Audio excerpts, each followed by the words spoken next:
Hello అండి. ఆహాల్ time రిసెప్ట్స్కి స్వాగతం. ఈరోజు వీడియోలో రేగిపళ్ళతో నిల్వ పచ్చడి ఎలా తయారు చేసుకోవాలో చూద్దాం. ఒక బౌల్లోకి పావు కేజీ రేగిపళ్ళు వేసుకోవాలి. కప్పుల్లో అయితే కనుక 250 ml కప్తో ఇక్కడ చూపిస్తున్న విధంగా 2 కప్పులు వేసుకోవాలి. రేగిపళ్ళను 2-3 సార్లు శుభ్రంగా నీళ్ళలో కడుక్కొని తడి లేకుండా తుడుచుకుని ఆరిన తర్వాత మాత్రమే పచ్చడికి ఉపయోగించుకోవాలి. తడి ఉంటే కనుక పచ్చడి నిల్వ ఉండదండి. అందుకే తడి పూర్తిగా ఆరిపోయిన తర్వాత మాత్రమే పచ్చడికి వాడుకోవాలి. రేగిపళ్ళు పైముచ్చుకి తీసి గింజలు పుచ్చులు కానీ పురుగులు కానీ ఏమైనా ఉన్నాయేమో చెక్ చేసుకుని బాగున్న వాటిని మాత్రమే ఇలా బౌల్లోకి తీసుకోవాలి. రేగిపళ్ళు పుల్లగా ఉన్నవి కానీ తీసుకుంటే పచ్చడి టేస్ట్ బాగుంటుంది. ఇలా అన్ని రేగిపళ్ళు చెక్ చేసుకుని ఒక బౌల్లోకి తీసుకోవాలి. పుచ్చులు లాంటివి ఏమైనా వస్తే పాడేయాలి. దీనిలో 1/8 వంతు ఉప్పు అంటే పావు కప్పులో సగం ఉప్పు, పావు స్పూన్ పసుపు వేసుకోవాలి. ఉప్పు పసుపు రేగిపళ్ళు బాగా కలుపుకోవాలి. ఇలా కలుపుకున్న తర్వాత దీని మీద మూత పెట్టుకొని 2 రోజులు పక్కనుంచాలి. దీన్ని తడి తగలని ప్లేస్లో పెట్టుకోవాలి. 3వ రోజు దీని మీద మూత తీసి ఒకసారి కలుపుకోవాలి. ఒక బౌల్లోకి పావు లీటర్ నీళ్లు వేసి మరిగించాలి. దీనిలో పెద్ద నిమ్మకాయ సైజంత చింతపండు అంటే 50 గ్రాముల చింతపండు వేసుకోవాలి. చింతపండు ఈనెలు గింజలు లేకుండా శుభ్రం చేసుకున్నది తీసుకోవాలి. ఇది పూర్తిగా చల్లారిన తర్వాత రేగిపళ్ళలో ఈ చింతపండును వేసుకోవాలి. గ్రైండ్ చేసుకునేటప్పుడు నీళ్ళు అవసరం అనిపిస్తే ఈ చింతపండు నానబెట్టిన నీళ్ళని 2-3 స్పూన్లు వేసుకోవచ్చు. దీనిలో అరకప్పు అంటే 60 గ్రాముల కారం వేసుకోవాలి.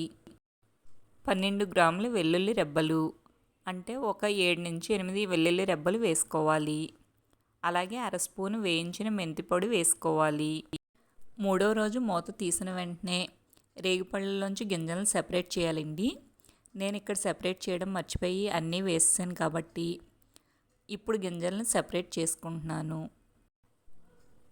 ఈ పచ్చడిని గింజలతోనే గ్రైండ్ చేసుకుంటే కనుక గింజలు పగిలిపోయి పచ్చడి తింటున్నప్పుడు నాలుక కొట్టుకుపోయినట్లు అవుతుందండి. అందుకే ముందే గింజలు తీసేసుకొని తర్వాత చింతపండు కారం అన్నీ వేసుకోవాలి. చూస్తున్నారు కదండి, ఇలా గింజలన్నీ సెపరేట్ చేసుకున్నాను. ఇప్పుడు దీన్ని గ్రైండర్లో వేసుకొని మెత్తగా గ్రైండ్ చేసుకోవాలి. మరీ గట్టిగా అనిపిస్తే అవసరం అనుకుంటే 2-3 స్పూన్ల చింతపండు నానబెట్టిన నీళ్ళని వేసుకోవచ్చు. ఈ పచ్చడిలోకి చన్నీళ్ళను వాడకూడదండి. చన్నీళ్ళు వాడితే పచ్చడి నిల్వ ఉండదు. చూస్తున్నారు కదండి, ఇలా మెత్తగా గ్రైండ్ చేసుకొని ఒక బౌల్లోకి తీసుకోవాలి. తాలింపు కోసం ఒక బౌల్లో అరకప్పు అంటే 120 ml నూనె వేయాలి. నిల్వ పచ్చడి దేనికైనా పల్లి నూనె కానీ నువ్వుల నూనె కానీ వేసుకుంటే బాగుంటుంది. నూనె కాగిన తర్వాత పావు స్పూన్ ఆవాలు, పావు స్పూన్ మినపప్పు, పావు స్పూను పచ్చిశనగపప్పు, 2 వెల్లుల్లి రెబ్బలు వేసుకోవాలి. వీటిని ఒకసారి కలుపుకొని 2 ఎండుమిర్చి ముక్కలు చేసి వేసుకోవాలి. అలాగే 2 రెమ్మల కరివేపాకు కూడా వేసి వేయించుకోవాలి. ఇవన్నీ 90% వేగిన తర్వాత స్టవ్ ఆఫ్ చేసుకోవాలి. స్టవ్ మీద నుంచి దించి నూనె పూర్తిగా చల్లారనివ్వాలి.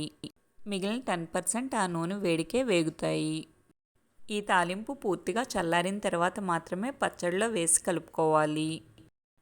ఇప్పుడు తాలింపు రేగిపళ్ళు గుజ్జు మొత్తం కలిసేలా కలుపుకోవాలి. దీన్ని గాజు సీసాలో కానీ జాడీలో కానీ స్టోర్ చేసుకోవచ్చు. సంవత్సరం పాటు నిల్వ ఉండే ఈ రేగిపళ్ళు పచ్చడిని మీరు కూడా ఒకసారి ట్రై చేసి చూసి ఎలా వచ్చిందో కామెంట్స్లో తెలపండి. మీకు ఈ వీడియో నచ్చితే లైక్ చేయండి, షేర్ చేయండి. మా ఛానల్ని ఫస్ట్ టైం చూస్తుంటే సబ్స్క్రైబ్ చేసుకోవడం మర్చిపోకండి.